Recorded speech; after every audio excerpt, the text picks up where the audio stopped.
अगर बात आ जाए इनिशिएशन किसे कहा जाता है, इंग्लिश में फर्टिलाइजेशन बोला जाता है, फर्टिलाइजेशन बोला जाता है। इसी चीज को हिंदी में निषेचन बोला जाता है। क्या बोला जाता है? सबसे बड़ी बात अगर पूछा जाए कि निषेचन क्या है तो बताना होगा कि नर युग्मक शुक्राणु तथा मादा युग्मक अंडाणु के संगलन को निषेचन कहा जाता है। सवाल उठेगा तो कभी कभी इस चीज को ऐसा ही बोलता है कि नर युग्मक शुक्राणु तथा मादा युग्मक अंडाणु के समयुग्मन को निषेचन कहा जाता है। क्या कहा जाता है? निषेचन। तो आप लोग सबको लिखेंगे कि निषेचन क्या है। निषेचन क्या है लिखेंगे, नर युग्मक शुक्राणु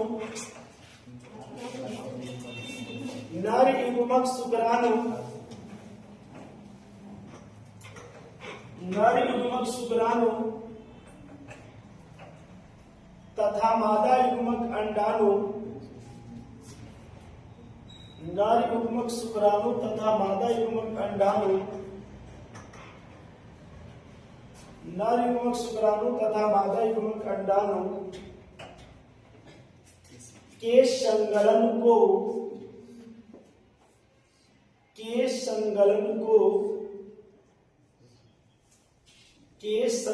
को निषेचन कहा जाता है। के संगलन को निषेचन कहा जाता है।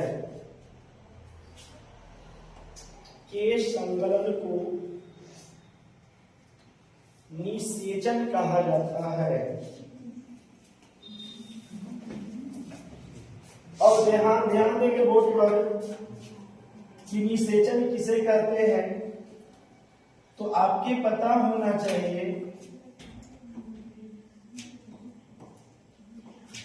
एक होते हैं शुक्राणु और दूसरे होते हैं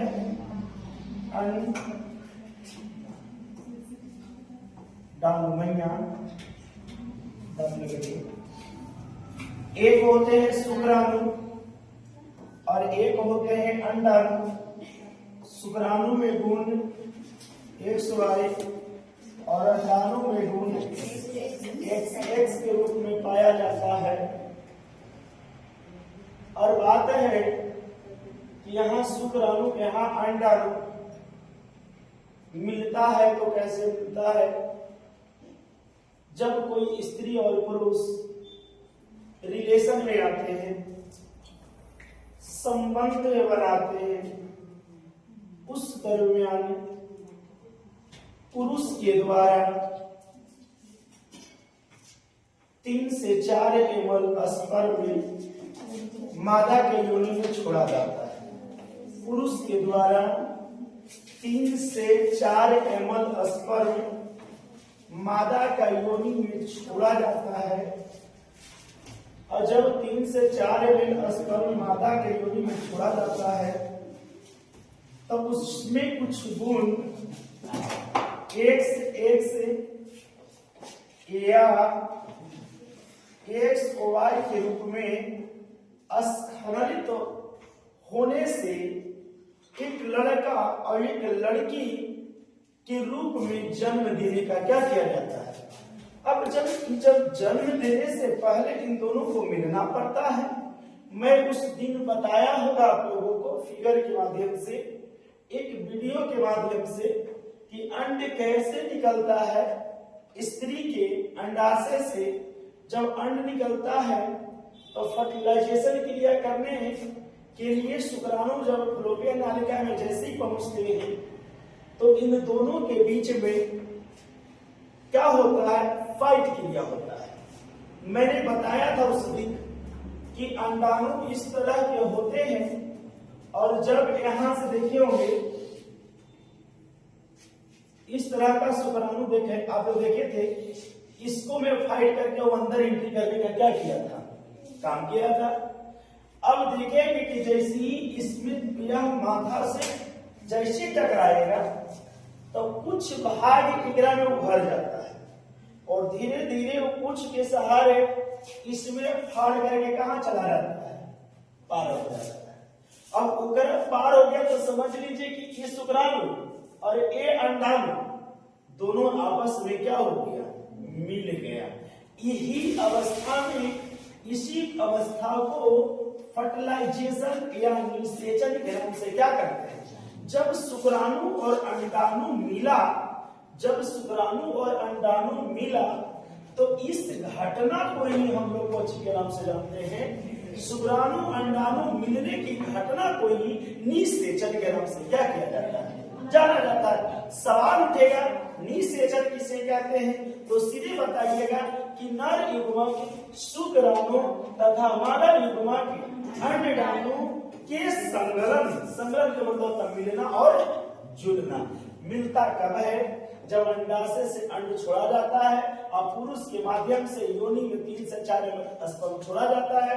कुछ स्पर्म सेटिस्फाइड होते हैं, कुछ स्पर्म जो होते हैं वो अपने फ्लोपियन नालिका की दूरी तय करके और अंडाणु से शुक्राणु मोटिवेट करता है और ये आपस में मिल जाने का क्या करता है, काम करता है। जब इन दोनों आपस में मिलेगा, जब इन दोनों आपस में मिलेगा, अगर कोई प्रश्न पूछेगा कि जब इन दोनों आपस में मिलेगा तो मिलने के बाद जो क्रिया करेगा उस क्रिया को भ्रूण के नाम से क्या किया जाता है, जाना जाता है।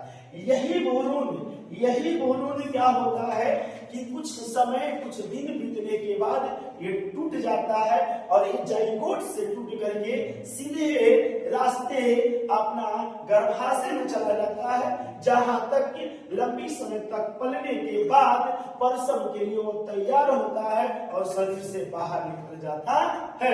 इस घटना को ही हम लोग क्या के नाम से जानते हैं, निषेचन। क्या कहते हैं बाबू, निषेचन। तो बताइए निषेचन समझ में आया या नहीं आया, ये बात हम लोग को पीछे बताया गया था।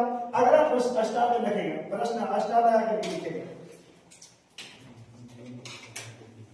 अष्टादश में लिखेंगे लिखेंगे नर मैथुन क्रिया के क्रम में,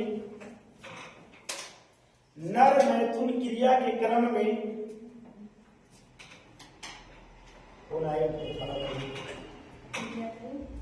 नर मैथुन क्रिया के क्रम में,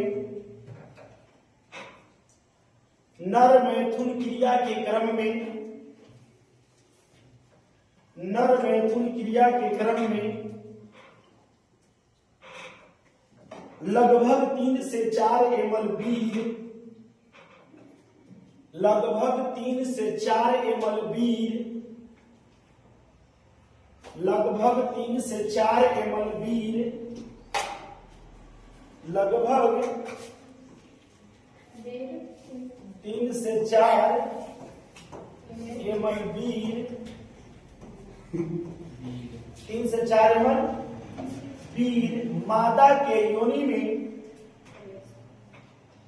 स्खलित करता है,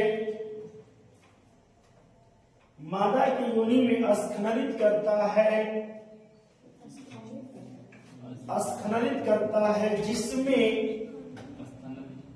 स्खलित करता है, जिसमें 80 से 100, जिसमें 80 से 100 मिलियन शुक्राणु, जिसमें 80 से 100 मिलियन, 80 से 100 मिलियन शुक्राणु,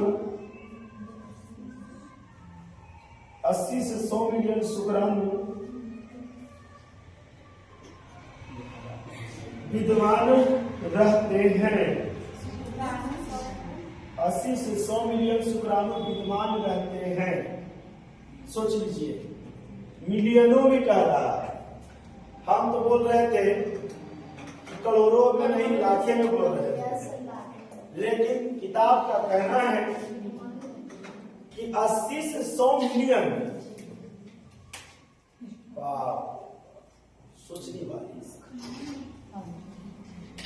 लेकिन ये 80 से 100 मिलियन शुक्राणु फर्टिलाइजेशन के लिए तैयार नहीं रहते हैं। निषेचन के लिए तैयार है। उसमें कुछ ही शुक्राणु होते हैं जो अपनी मार्ग को पूरा करने का क्या करता है। मार्ग मतलब क्या होता है? रास्ता।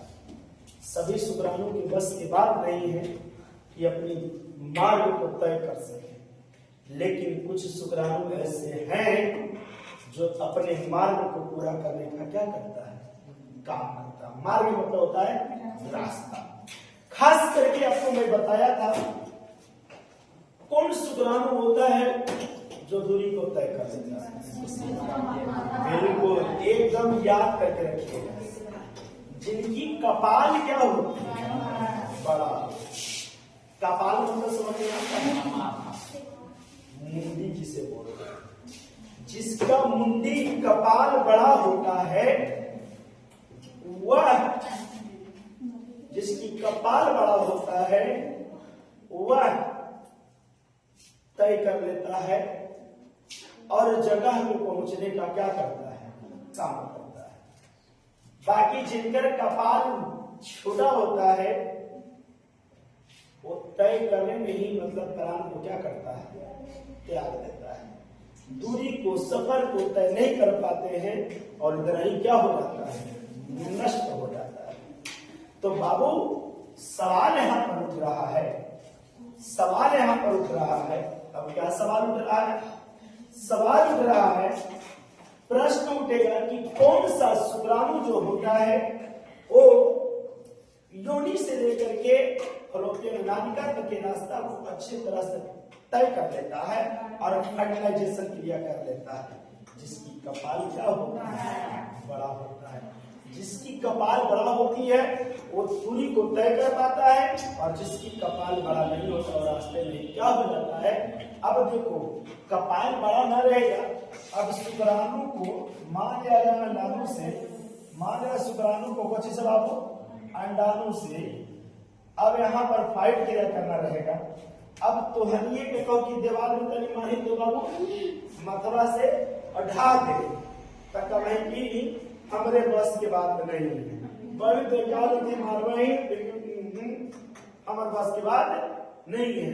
लेकिन वो में कोई बड़ा कपार वाला लेके ढा देखो और मारती थे एक बार तुमने एक न दुईटा घसका देने का क्या करेगा। तय मतलब वैसे शुक्राणु जगह कपार वाला है वही ना फाइट करेगा जी, नहीं तो सबके बस के बात नहीं है। अब कुछ लेकर के क्या देखते हैं कि ईटों पर फेंक करके मारे तो कोई धागा बना रहा है, काटो और लाओ।